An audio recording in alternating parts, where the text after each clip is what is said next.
It's time for This Week in Clarksville. And now, here's your host, Stephanie Miller. Good afternoon and welcome to This Week in Clarksville for this Thursday, March 2nd. I'm your host, Stephanie Miller. Hope you guys are enjoying the beautiful weather we've been having so far the past few days. Coming up on today's show, I am so excited to take you inside of ArtLink to introduce you to the beautiful person who brought this to Clarksville.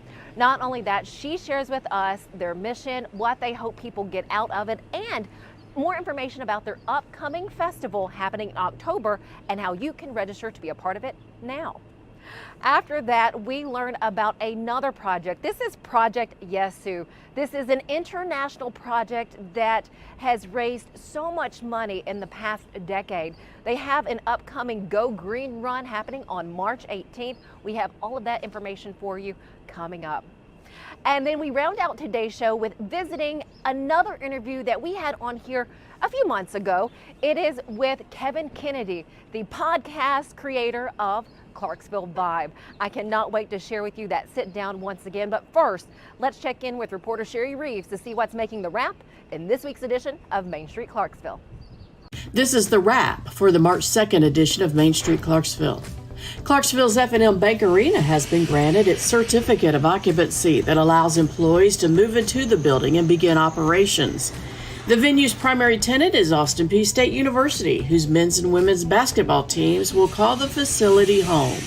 We talked to retired APSU basketball coach Dave Luce, who got his first glimpse inside that arena this week. On Monday, Clarksville Fire Rescue responded to a mobile home fire on Randolph Avenue in North Clarksville. The fire quickly spread to the vehicles parked outside the home. One person received oxygen at the scene. The cause of that fire is under investigation. Tennessee Governor Bill Lee, Department of Economic and Community Development Commissioner Stuart McWhorter, and Dongwha Electrolyte USA Incorporated officials have all announced the company will establish manufacturing operations in the United States, locating its first facility in Clarksville. Churches throughout Montgomery County recently took part in the 15th annual Empty Bowls Clarksville. That's an annual fundraiser that benefits local charities.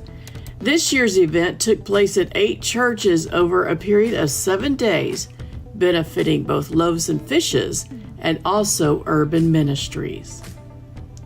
And that's the wrap. I'm Sherry Reeves, Main Street, Clarksville. Sherry, thank you. I know we all look forward to hearing how much money was brought in with the Empty Bowls project this year. Stick with us here on This Week in Clarksville. When we come back, we go into ArtLink to get a look at the setup and to hear more about the nonprofit. Hey, I'm John, one of the family owners here at the City Forum. Some people think I'm great at the games and attractions here, but I'm not. I'm fantastic. Your mom might want to pick that up. Go low with 18 holes in mini golf. Channel your inner Ricky Bobby on the go-kart track. Play in Clarksville's only 7D motion theater. 10 lanes of family fun bowling. Don't forget about our big birthday party rooms. So come on out to the City Forum and try to beat some of my high scores. Here at the Journey Louis team with Benchmark Realty, we pride ourselves on the service that we provide our clients. We believe in delivering a level of service that is above and beyond what is expected. We don't cut corners and we are always available. We are committed to learning and continuously sharpening our skills. We're social media experts, we're tech savvy, and we embrace change. It is our unending desire to be our client's realtor for life. We are the Journey Louis team, leading you home.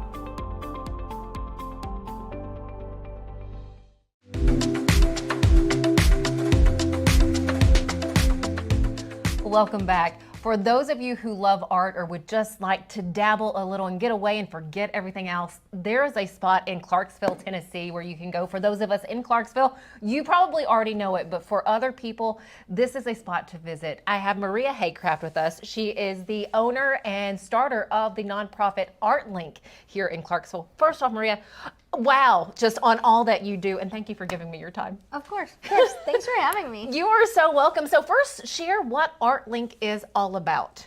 So So ArtLink is all about giving our community a creative outlet, whatever that looks like. It's not just art specifically, but creativity. Okay. So you come into our doors, we have a location on Strawberry Alley, and you just step into a space that just can give you some inspiration, get you out of your head, just dabble in something new and creative. We have an art cart that is totally free to come in and use. We have it stocked by donations.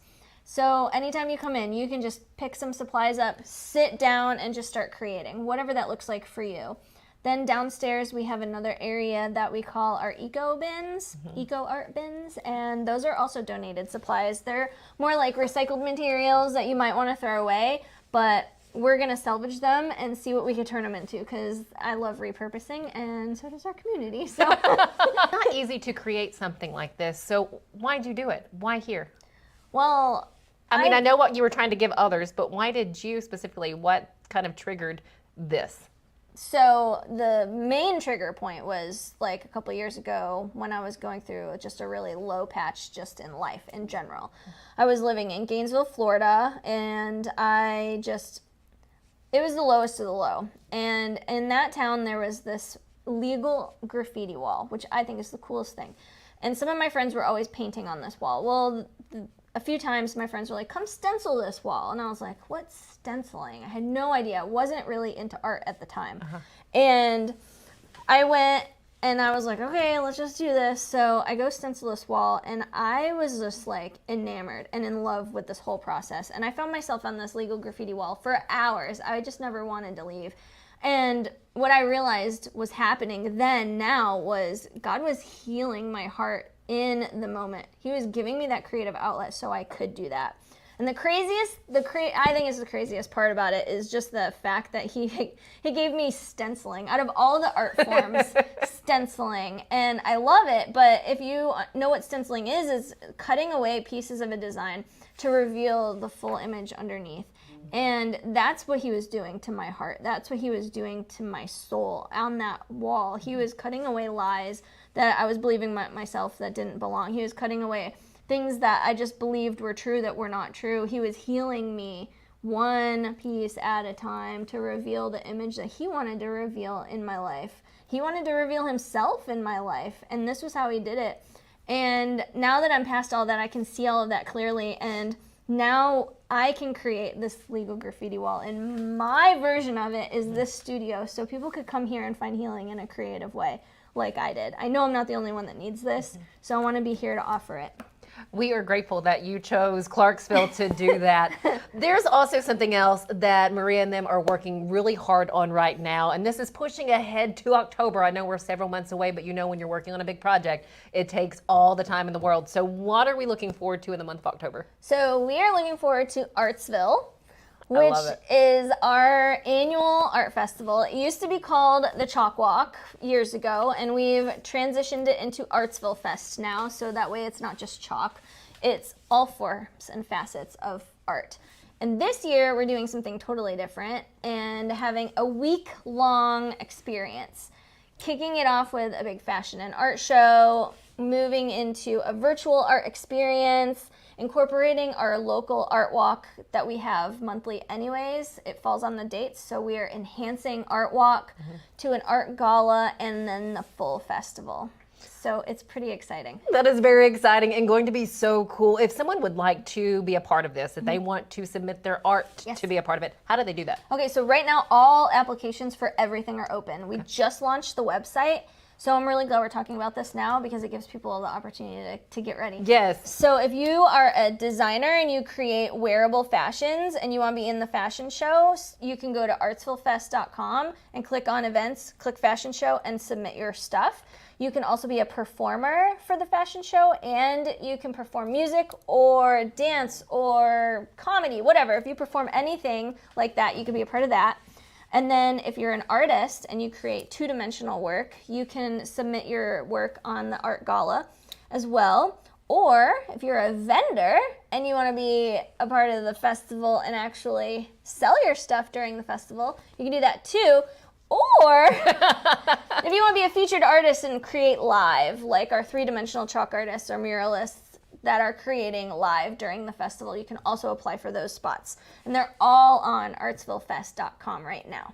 artsvillefest.com if you would like to be a part of this. Now, what if we just want to be a spectator, just come and enjoy, but we want to see what's happening when it's happening? Where do we go for that? So definitely still the same place on the website, but also follow all of our social medias. Okay. Artsville Fest on Instagram and on Facebook. We've got all the updates on there as well. And then I think there's an opt-in for our newsletter, which we can send out more updates on that.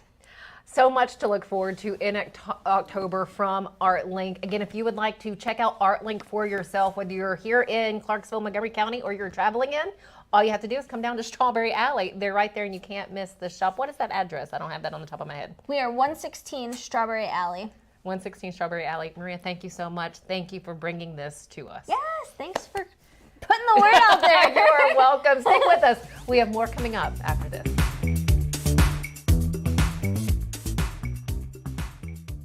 At Miss Lucille's, we go for apple pie. A place that feels like a home away from home. A comfortable place to bring your family from out of town. It's a place where great conversations are had. It's a place where you can shop 200 small businesses in one location. It's a place for you to shop for gifts for any occasion or just to treat yourself. Come on down to Miss Lucille's. You'll be glad you did.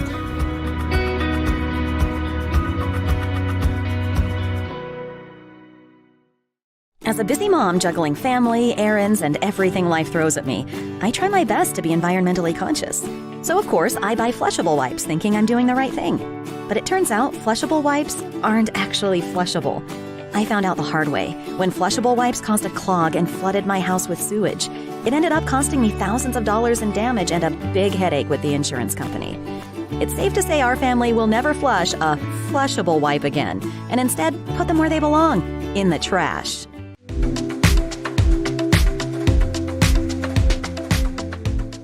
Welcome back.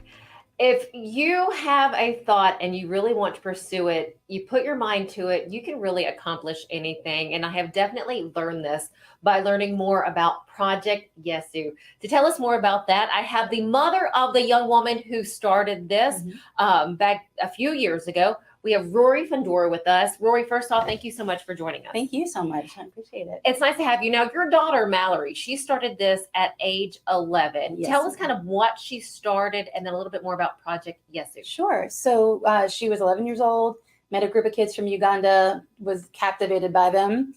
Christmas came a few months later and she said, I don't want anything for Christmas this year. I just want to help kids in Africa. We thought, okay, this is great. You know, wonderful, selfless. We told her she should have researched the best way to help, learn about it. She did that. She raised like $800 for her Christmas. She donated it to organizations that were running over there. After Christmas, she comes in with her little notebook, puts it down on the table and says, okay, now this year, this is what I want to do. And by the end of the year, I want to be in Uganda. And I went, okay. And she did this. So your daughter, Mallory, is now 20? 22. 22. So at 11 years old, she started this. 22 now. How much money have you raised to help both those in Uganda? There's a specific town that you're helping. So we work in the village of Musama in Uganda, and we have 2 programs that run over there. We have a staff of 4 people over the years. We're just about to add our 5th person, which we're really excited. So our operating budget for over there, it's about $170,000 a year for all the programs that we run. And what sort of the programs? What are the programs and how does it help? Sure. So we work with providing food, medicine, education to vulnerable children in Uganda. So we make sure they're getting a quality education. They're getting their basic requirements met with food and medicine. We do dental outreaches. We do community development. We do vocational training. We have a really holistic approach to focus on the entire family unit, which in a lot of places in Uganda is a very broken unit. So we do a lot of work with parenting and marriage counseling for our families because we know that's going to give the best thing for our kids in the long run. How much money have you raised so far? Has Mallory raised so far? Oh my gosh, I can't even. This is year 11. And like I said, I've never even totaled up the numbers totally, but I mean, like I know when we closed out last year, we had raised $185,000 last year. Absolutely amazing. And you have reached people all over the world. So Mallory's efforts has reached, far beyond Tennessee Absolutely. and the United States. We do. We have supporters from all around the world. We have supporters in Austria, Hungary, Brazil. One of our trips in 2018, we brought a group of people from Brazil with us over there, which was really amazing to see. So it's just not even just Clarksville or not Tennessee or not even just the United States. It's making an impact around the world. You know, somebody would say, help is needed here at home, but the help is really also needed out there. What are you hearing from those who are donating? Why are they donating to this particular cause? I think the fact of Mallory following the call that was put on her life, I think that impacts people in a big way. We're not a big, huge organization. We never want to be a big, huge organization. We know every family in our program. We know every child in our program. We've seen them grow. We've seen them graduate. We're seeing them have their own babies now. And that's, I think it's grassroots. I think that's what resonates with a lot of people. And I think just her perseverance and her passion for it is contagious. It really is. What is that? Again, kind of going back to that, there's a movie, I can't think of the name of the movie, but they say, if you build it, it will come. And this Field is of Dreams or whatever. Field of Dreams. Yes. Thank you. My husband would be so disappointed in me right now. If you build it, they will come. And they really have turned out for Mallory's efforts and, the families there. What run do you have coming up? There's a fun run that's happening, and it's just a few weeks away in March. About a month away, March 18th at Austin P. We have a 10K, 5K, 1 mile fun run. This is our 10th year, so we're really celebrating big this year. We've got food trucks coming out. We've got coffee for all of our participants. We have activities going on, giveaways for our participants. So we're really celebrating this 10-year. What started off as something like a small run it's become a family. We have what we call our faithful Go Greeners that have come and run it every year, and we look forward to seeing them every year, and we love seeing the new people come in. So it's just a great way for people to get active, to get involved, and to help benefit our programs as well. I love it. So the Go Green Fun Run happening. Do you have information there about Project ESU so people can read and take it with them? Absolutely. Okay. We do. We give it out to all of our participants, and we have posters around about the project and what we're doing so they can get involved even further than just participating in the race. What sort of words can you share with us from the families there in Uganda? For those that you are helping, what can you share with us about what they say and how they have been helped? Life-changing. It really is. And people always say, oh, you guys have done so much work. You've changed so many lives. They've impacted our lives far more than I think we've impacted theirs. Just building those bonds and that relationship with them, which we had to curate. It took time. They didn't trust us right away. They didn't believe us when we said we'd come back, especially this little, girl coming in saying, I'm going to do this and I'm going to do that. So it took years of building that confidence and that relationship with them. But I mean, we have families that come out and say they could never have given their child the gift of education. They never could have dreamed that their child, we have children coming out as nurses. We have a girl who's about to sit her exam for her law school. So she's going to be a practicing lawyer in the next 6 months. And these are dreams that these families never thought their kids could have. So that's the power of it. You can't, we're seeing such a change in the community just because kids are getting education and opportunity, and that's going to be powerful. I can't imagine what the place is going to be like in 10 years from now. And you guys help make that possible. No dream is too big. As a mom looking at your daughter, Mallory, you've seen her grow again, 11 to 22, working on this project, Project Yesu. What have you been most amazed with through her? Her faith and her confidence. One of my favorite stories is one year we were there in 2018, and we were coming home a different way than we normally did out of the village. And I said, where are we going? She said, oh, don't worry about it. And she and our friend who was our driver at the time, they were talking, and I'm kind of sitting in the back going, where are we going? And she pulls into this plot of land and she gets out of the car. She goes, here it is, Mom. Here's the future of our school. And I was like, no, we have this, we have this project, we have this money, we have this budget. She's like, no, this is going to be my school. And she went and she met with the landowner. So she was 18 years old. She met with the landowner. She walked the land with him. She talked to him. She told her dreams for it. And then we had 6 weeks to raise $14,000 to buy the land. We did it in 3. And that's when I'm just like, okay, like I wish I could be as bold and as fearless as she is, because she just is like, here's my dream and it's going to happen one way or the other. It's going to happen. Either the right person's going to come into my life, the right opportunity, being able to share my story so more people can hear it, something is going to happen that's going to open a door that make my dream come true. And it does every time. I have not met Mallory yet, but I look forward to shaking her hand. What an amazing thing she has accomplished for them and that she continues to work on. So the Go Green Fun Run happening March 18th. Again, all efforts there will help continue their mission for Project Yesu to help the families there in Uganda. Where can we continue following and getting more information? What is your website? As you see, we have it showing behind us. So it's projectyesu.org. And you can go there, and it's YESU, Project Yesu, and then you can find out about all of our work.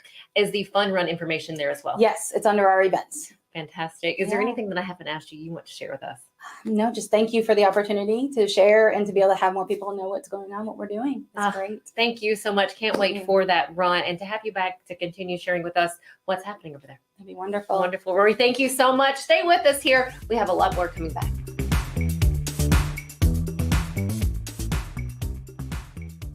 As a busy mom juggling family, errands, and everything life throws at me, I try my best to be environmentally conscious. So of course, I buy flushable wipes thinking I'm doing the right thing. But it turns out flushable wipes aren't actually flushable. I found out the hard way. When flushable wipes caused a clog and flooded my house with sewage, it ended up costing me thousands of dollars in damage and a big headache with the insurance company. It's safe to say our family will never flush a flushable wipe again, and instead put them where they belong, in the trash. Here at the Journey Louis team with Benchmark Realty, we pride ourselves on the service that we provide our clients. We believe in delivering a level of service that is above and beyond what is expected. We don't cut corners, and we are always available. We are committed to learning and continuously sharpening our skills.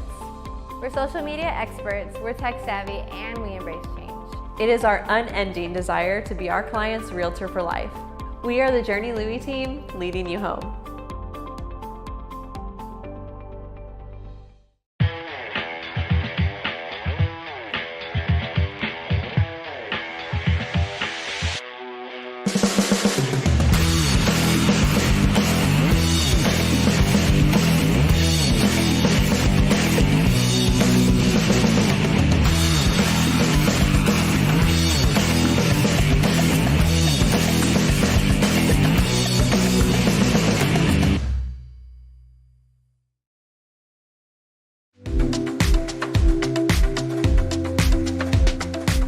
Welcome back to This Week in Clarksville. I'm your host, Stephanie Miller, and I'm with someone that you might already know. I am with Kevin Kennedy. I know Kevin from where we work out, so we work out at the same location, but we have something else in common.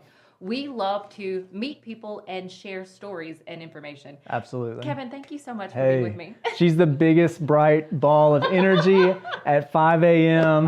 When we roll in there, but that's the kind of people we are, up and early and at it. And trying to do cool things in our community. That is true. That is where we like to start our day. And if you don't know already, so Kevin has a podcast. It is the Clarksville Vibe Podcast. That's it. Focuses right here on people and information coming out of Yes, Clarksville. that's right. Tell me more about how this got started. Yeah, so this was really just an idea I had that wouldn't go away. It was in my brain. It was something that had been cooking for a while. And then as you turn over the new year, you come up with these goals. And one of my goals for this year was to finally get this podcast out that really just told the stories about people in Clarksville, people who make this place the best place to live in America. Money Magazine called Clarksville the best place to live in America. And so when you ask people why, they always say it's the people. And so I wanted to be able to share people's stories.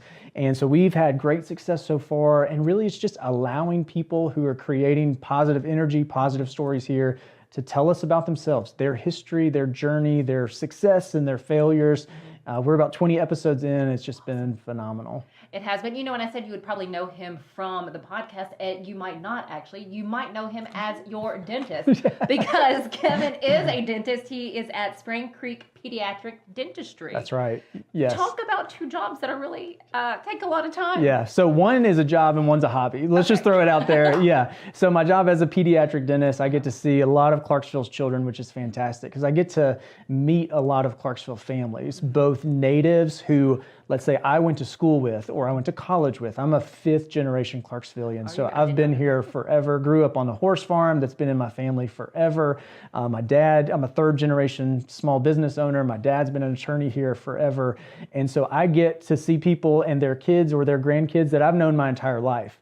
but I also get to see the people who just moved here and who just became a part of our community. And so that's just been a wonderful kind of part of my job as well, because I get to be one of the first introductions that they have to Clarksville. You know, when you move somewhere, you find a doctor, a dentist, a favorite restaurant, or whatever it is. And so I get to be a part of that also. That is so cool. So talk about being a small business owner. And as we're talking, I'm going to show you or give you a look at the setup that Kevin has here, because you have a lot of entrepreneurs out there, a lot of young adults trying to figure out what the heck they want to do with their life. That's and right.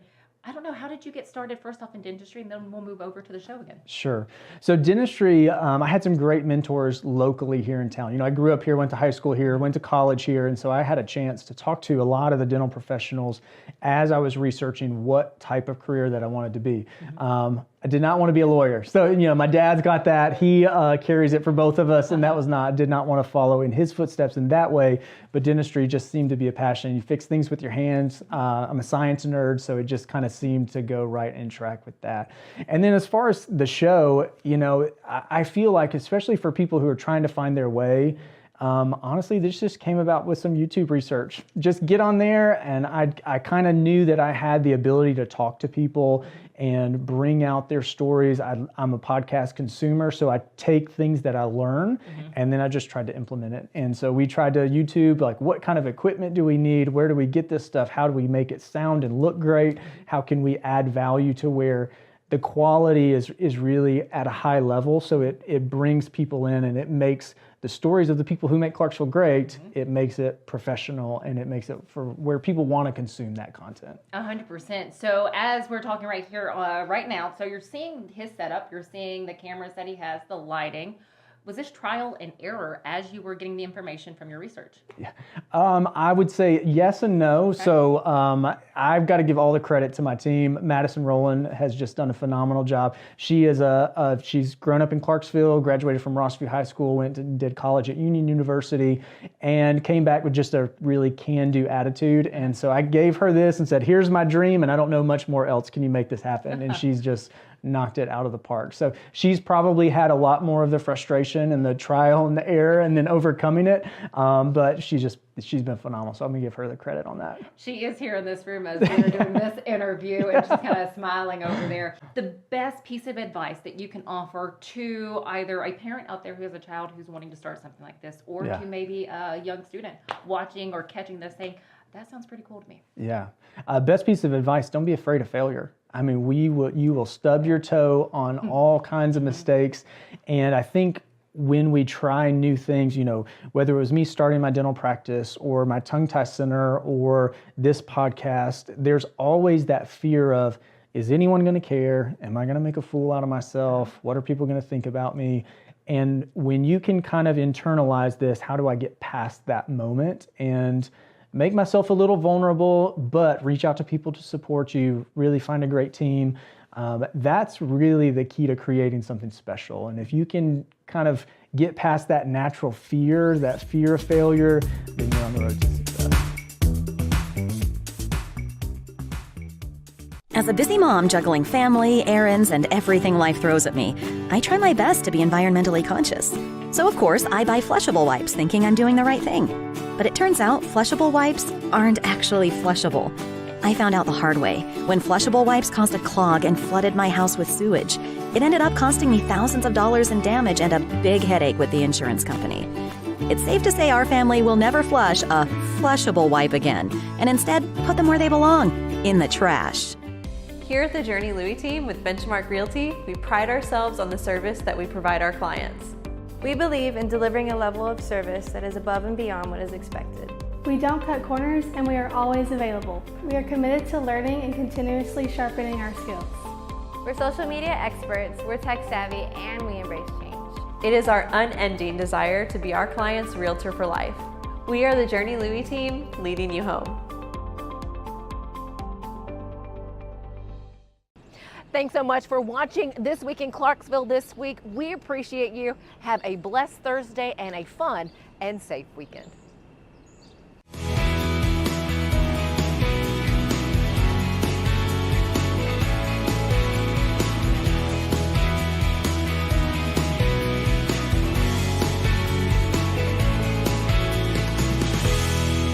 Thank you for watching watching this week's episode of This Week in Clarksville. We'll see you next time.